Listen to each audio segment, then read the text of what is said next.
धीरे धीरे जमती भल पाइबा बढ़ी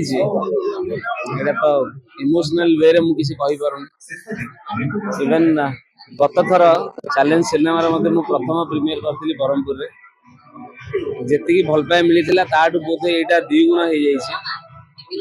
एटा गोटे बहुत बड़ा कथा मो पई यही भलिया भल पाइबा पई आमे सिनेमा करू लोक मानक मनोरंजन करिया पई आमे सिनेमा करू ए डायरी फिल्म को ब्रह्मपुर रे बोध हुए सबुठु अधिका भल पाइबा मते मिलला आज आउ बाकी